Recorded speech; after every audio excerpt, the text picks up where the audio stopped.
बिस्मिल्लाहिर्रहमानिर्रहीम, अस्सलाम वालेकुम। मैं हूं ईसा नकवी, मेरे साथ साकिब बशीर साहब मौजूद हैं। चंद रोज़ पहले साकिब बशीर ने एक इंटरव्यू किया शहरी मज़ारी साहिबा का, साबिक वफाकी वज़ीर बराए इंसानी हकूक़ और पाकिस्तान तहरीक इंसाफ की वो सरकर्दा रहनुमा जो इमरान खान से बड़ी कुर्बत रखती थी, उनके बड़ी करीबी तसव्वुर होती थी।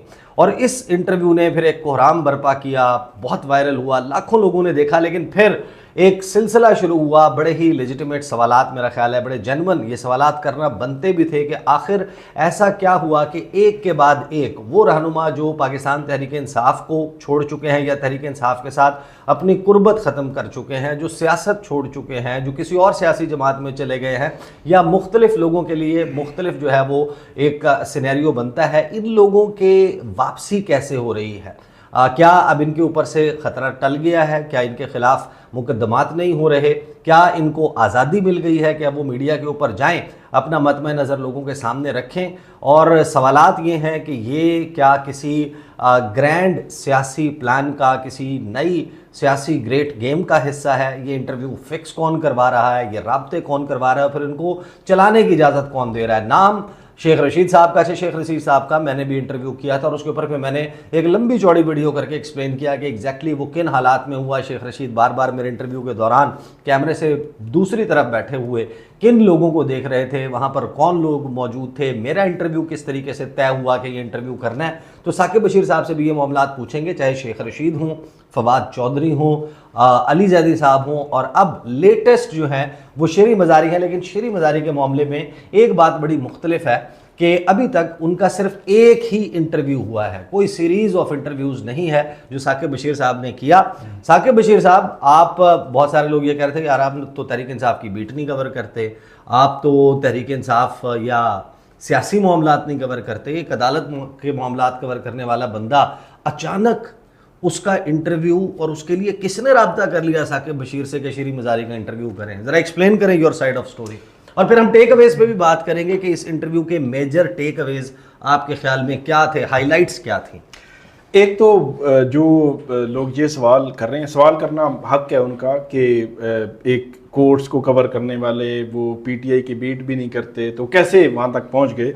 तो उनके लिए जवाब ये है कि पीटीआई जो है वो अदालतें ही हैं। मतलब पीटीआई पिछले दो साल में हमें अदालतों में ही नज़र आ रही है।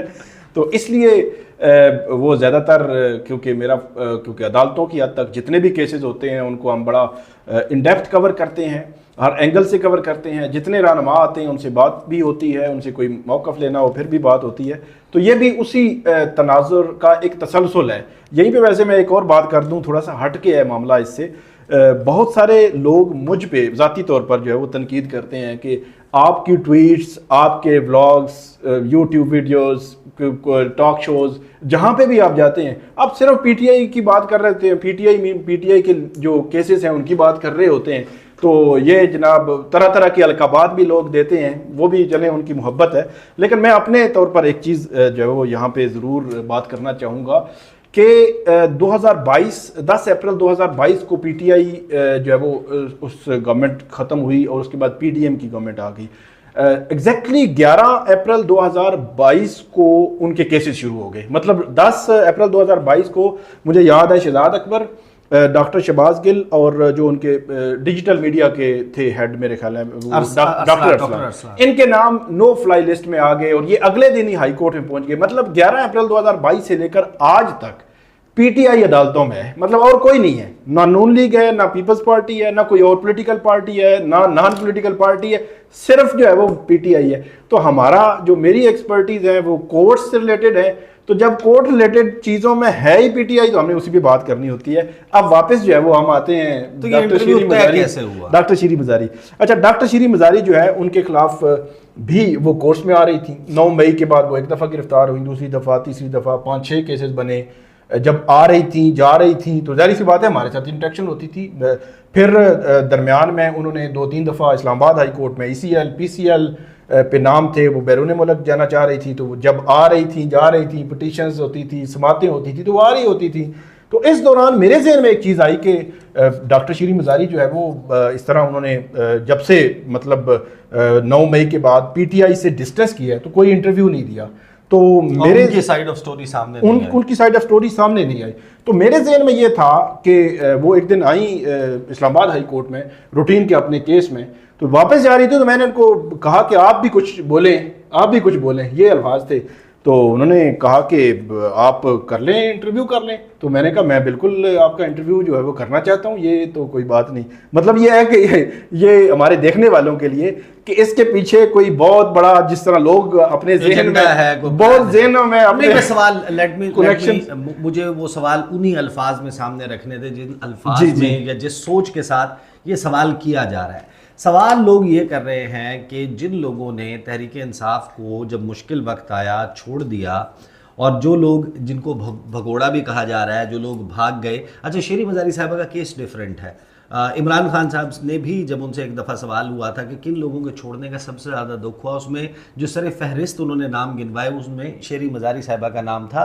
और अभी भी तहरीक इंसाफ में और इमरान खान की तरफ एक सॉफ्ट कॉर्नर शेरी मज़ारी साहबा के लिए मौजूद है, ये हमें मालूम है। लेकिन लोग ये कह रहे हैं कि ये जो लोग हैं जो छोड़ गए थे, डिज़र्टर्स हैं, जिन्होंने इमरान खान को और तहरीक इंसाफ को छोड़ दिया था, अब शायद किसी एजेंडे के तहत इनके इंटरव्यूज़ होंगे, ये अपनी रामकथा सुनाएंगे, अपनी आपबीती सुनाएंगे, हमदर्दियाँ समेटेंगे, और इनको री इंजेक्ट किया जा रहा है तहरीक इंसाफ में एक प्लांटेड बंदे के तौर पे, जो यहाँ पर आकर बेसिकली फ्यूचर में तहरीक इंसाफ के मफादात के ख़िलाफ़ काम करेंगे। आपने जब ये इंटरव्यू तमाम तर किया, इस तमाम में एक ज़ाहिर है कि एक तो वो चीज़ होती है ना कि आपकी जो इंटरव्यू पर रिकॉर्डेड है, एक होती है आपकी ऑब्जर्वेशन, सहाफ़ी की ऑब्जर्वेशन, या उस आय के तौर पे आपकी असेसमेंट क्या है कि शेरी मज़ारी साहिबा का जो इंटरव्यू है, क्या वो एक भरपूर कोशिश है, सरतोड़ कोशिश है वापस तहरीक इंसाफ में आने के लिए, या कहीं से आपको ये इंदिया मिल रहा है कि इस इंटरव्यू के लिए उनको कहीं से अप्रूवल लेना पड़ा? नहीं, कोई अप्रूवल मेरी इन्फॉर्मेशन के मुताबिक कोई अप्रूवल नहीं थी। वो एक हमारी वहाँ पे हाई कोर्ट के अंदर ही गुफ्तगू, वो भी जाते हुए मैंने बात की तो उन्होंने कहा कि कर लें, तो फिर मैंने कहा बिल्कुल आपका इंटरव्यू करते हैं, और उसके बाद बात जो है वो चल पड़ी। कोई अप्रूवल नहीं, कोई कुछ नहीं। इवन क्वेश्चंस का सबसे ज़्यादा लोग करते हैं कि कुछ क्वेश्चंस लोगों ने कमेंट्स में भी लिखे। एक क्वेश्चन बल्कि बड़ा इंटरेस्टिंग था, उन्होंने कहा कि ये सवाल आपने करना था और आपने जानबूझ के इग्नोर कर दिया कि डॉक्टर शेरी मज़ारी जब नवाज शरीफ साहब का मामला उस वक्त की पीटीआई की कैबिनेट में आया था तो वो रोई क्यों थी? ये सवाल तो इंटरेस्टिंग ये है कि ये सवाल मेरे जहन में नहीं आया। अच्छा, मैं एक दो दोस्त से उनको भी साथ मिला के चीज़ें वो तैयार करता रहा, क्वेश्चन तैयार करता रहा, और उन सवालात के बारे में डॉक्टर शेरी मज़ारी को कुछ पता नहीं था, ना उन्होंने बताया, नहीं था, नहीं कुछ भी नहीं। वैसे मैं तो जाती तौर पे आपको जानता हूं यार, बड़ा हम लोग इमरान, हमारे देखने वाले जो है, जिस दिन डॉक्टर शहबाज, जिस दिन ज़ेबा चौधरी वाला मामला मुकदमा हुआ, उस दिन इमरान खान से आपकी और मेरी मुलाकात हुई, बाकी दोस्तों के हमरा जब सवालात हो रहे थे, मुझे मालूम है आप कैसे सवाल करते हैं, और आपको भी अच्छे से इल्म है कि हम कैसे सवाल करते हैं, और वो कोई लीक्ड पर्चा बिल्कुल भी नहीं था, और ना फिक्स मैच नहीं होता। अच्छा, ना उन्होंने डिमांड भी नहीं की कि मुझे कुछ बताएं, नहीं, सवाल मैंने खुद बनाए और खुद सवाल जो है किए हैं, उनको पहले पता भी नहीं था। और ये जो क्वेश्चंस की बात हो रही है, इस क्वेश्चन पे जब इंटरव्यू के बाद डॉक्टर शेरी मज़ारी को वो कमेंट निकाल के भेजा, तो उनका ये था कि आपने क्यों नहीं सवाल किया, आपको करना चाहिए था ये सवाल। मतलब ये है कि ये सवाल मेरे एंड पे रह गया, और मतलब अनइंटेंशनली, मतलब वो जेहन में नहीं आया कि ये सवाल भी होना चाहिए। तो वो क्वेश्चन जो थे वो हुए, डॉक्टर शेरी मज़ारी ने जवाब दिया। मैंने कोशिश की ज़ाती तौर पर बतौर कि जर्नलिस्ट के कि सख्त से सख्त क्वेश्चन भी किए जाएं, उनसे उनका मौक़िफ़ लिया जाए, लेकिन उनको पूरा टाइम दिया है कि आप जो कुछ बोलना चाहें, डिनाई करना है, एक्सेप्ट करना है, आप अपनी कोई राय देनी है, कोई ऑब्जर्वेशन देनी है, वो दें, खुल के दें, ताकि वो एक एथिक्स जो है, वो जर्नलिस्टिक एथिक्स, अच्छा, वो जब बरकरार रहें। अब मुझे ये बताएं, और एक और आखिरी बात था, जब इंटरव्यू कर चुके तो डॉक्टर शेरी मज़ारी के साथ ये बात, ज़ाहिर सी बात ये होता है जब रिकॉर्डेड इंटरव्यू हो तो ये इसमें से कोई चीज़ एडिट नहीं होनी चाहिए। मैंने कहा बिल्कुल एक लफ्ज़ भी एडिट नहीं होगा, ये उनका ये था, A to Z उसी तरीके, ये उनका भी था। उन्होंने कहा बिल्कुल जिस तरह है इसी तरह ही आप जाने दें, और मैंने कहा बिल्कुल ये तो हो ही नहीं सकता कि कोई चीज़ एडिट हो, और उसी तरीके वो एडिट नहीं हुआ उसी तरीके से कि अच्छा, मैंने भी डॉक्टर शेरी मज़ारी साहिबा जो हैं उनके मुतअद्दिद मरतबा मौका मिला कि मैं इंटरव्यूज़ करूँ, मेरे यूट्यूब चैनल के ऊपर मौजूद है और मल्टीपल इंटरव्यूज़ हैं। इस तमाम एपिसोड के बाद जलसा गाँव में इंटरव्यूज़ हैं, बैठकर उनके साथ तसल्ली से सवालात जवाब, इसी तरीके से रिजीम चेंज के हवाले से वो जो काबीना की इनफेमस मीटिंग है या फेमस मीटिंग है जिसमें साइफर वाला मामला रखा गया था, उसके पॉइंट्स, उसके ऊपर मुतादिद मौके पे, तो बड़ी दबंग खातून है वो, तो लगी लिपटी रखे बगैर जो है वो सवालात के जवाब दे देती हैं। अब मेजर इसमें क्या टेक अवेज हैं, कौन सी मेन चीज़ें आपके ख्याल में जो जिनमें खबरियत मौजूद है, जो शीरी मज़ारी साहबा के साथ आपकी गुफ्तगू हुई, और ख़ास तौर पर ये कि जो कहा जाता है कि शीरी मज़ारी वो खातून हैं जो दरअसल इमरान खान का ट्विटर चलाती थी, जिस ट्विटर के ऊपर ये सारा, जिसकी वजह से, उनकी ट्वीट्स की वजह से आज ये सारा हंगामा मौजूद है। बिल्कुल 9 मई से पहले, बाद में तो शायद नहीं, शायद बाद में भी हो, लेकिन 9 मई के बाद क्योंकि वो गिरफ्तार भी हो गई, फिर मोबाइल वगैरह ले लिए गए।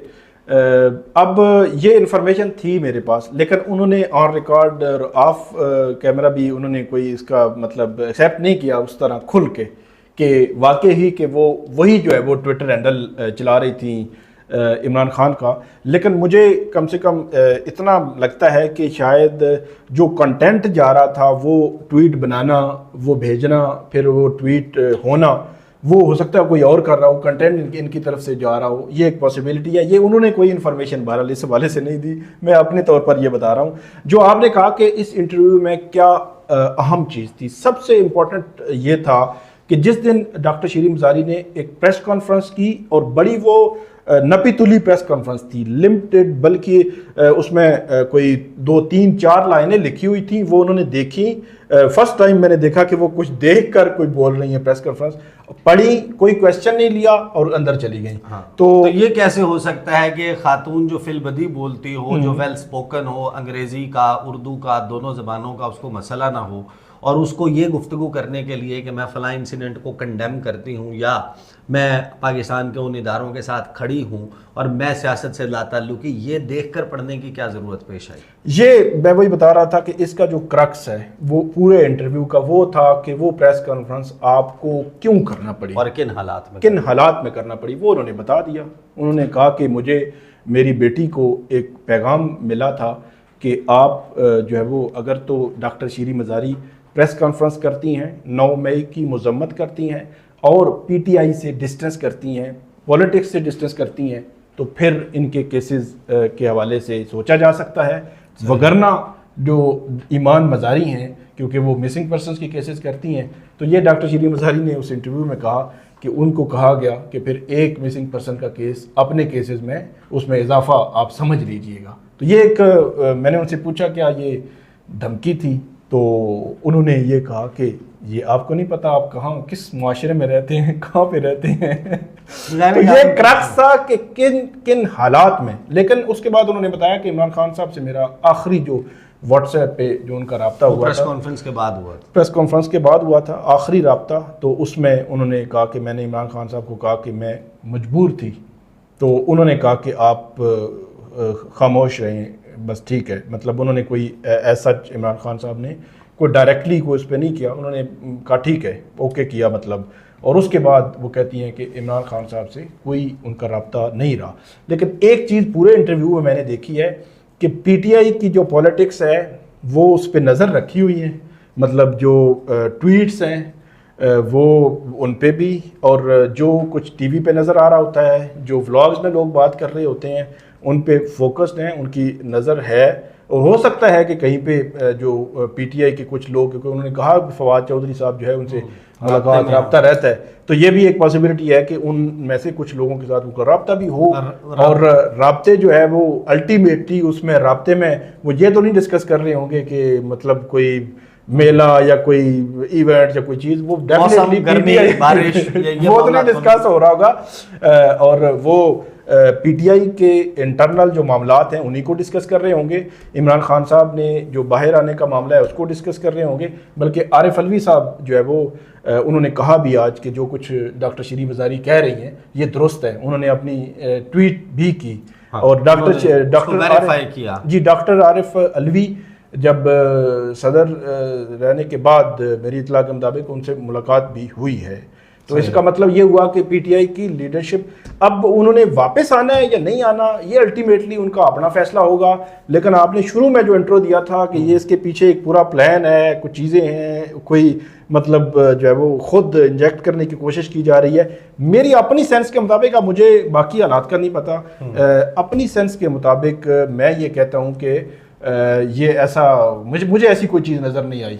ये एक रूटीन में इंटरव्यू में हमने राब्ता किया, उसके बाद तैयारी की और इंटरव्यू कर दिया। सही। अच्छा, एक चीज़ टुवर्ड्स द एंड मैं कह दूं कि जाहिर है कि सहाफ़ी जो होता है वो सवालात करता है, वो हर किस्म के लोगों से मुलाकात करता है, इन्फॉर्मेशन गैदर करता है, फिर हम उसको अपने यूट्यूब चैनल्स के ऊपर या मेन स्ट्रीम चैनल्स के ऊपर आवाम के सामने रखते हैं और दोनों साइड्स ऑफ स्टोरी, कौन शख्स क्या बात कर रहा है, उसका ताल्लुक किस सियासी जमात से, इससे हट कर। और सवालात जब हुकूमत के साथ होते हैं तो उनकी नौयत थोड़ी सी टफर होती है।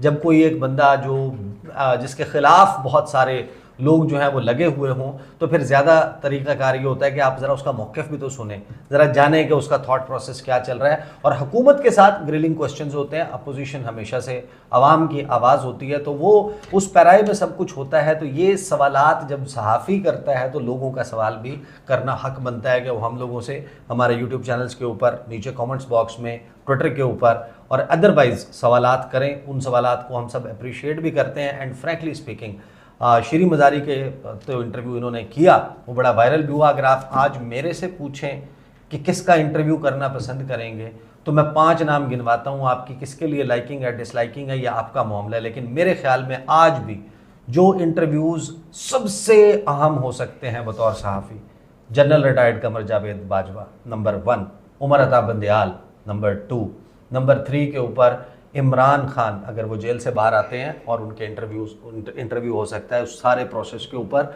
उसके बाद मियां मोहम्मद नवाज शरीफ किन हालात में कैसे आए, उनके साथ 8 फरवरी को गेम क्या हुई, पार्ट ऑफ द गेम थे, अभी भी पार्ट ऑफ द गेम है या नहीं है।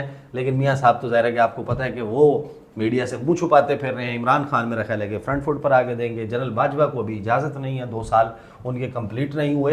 तो ये वो इंटरव्यूज़ हैं जो आपको अदर साइड ऑफ स्टोरी भी दिखा सकते हैं। अभी तक हमारे सामने रेजिम चेंज ऑपरेशन, साइफर, इन तमाम मामलात के ऊपर जो स्टोरी मौजूद है वो इमरान खान साहब का तहरीक इंसाफ का मौक़िफ़ है, उनके बयानात हैं, फिर उसके सर्कमस्टेंशियल एविडेंस मौजूद है जिसकी बुनियाद पे हम परखते हैं। लेकिन एक बयान जो बहुत इंपॉर्टेंट हो सकता है वो होगा जनरल कमर जावेद बाजवा का, कि अगर वो कभी इंटरव्यू देने पर राज़ी हों या वो कोई किताब लिखें, what is his side of the story, वो भी बड़ा इंपॉर्टेंट है। ये तमाम चीज़ें जब मिलाते हैं तो हमारा काम बनता है। अब तक के लिए इतना ही।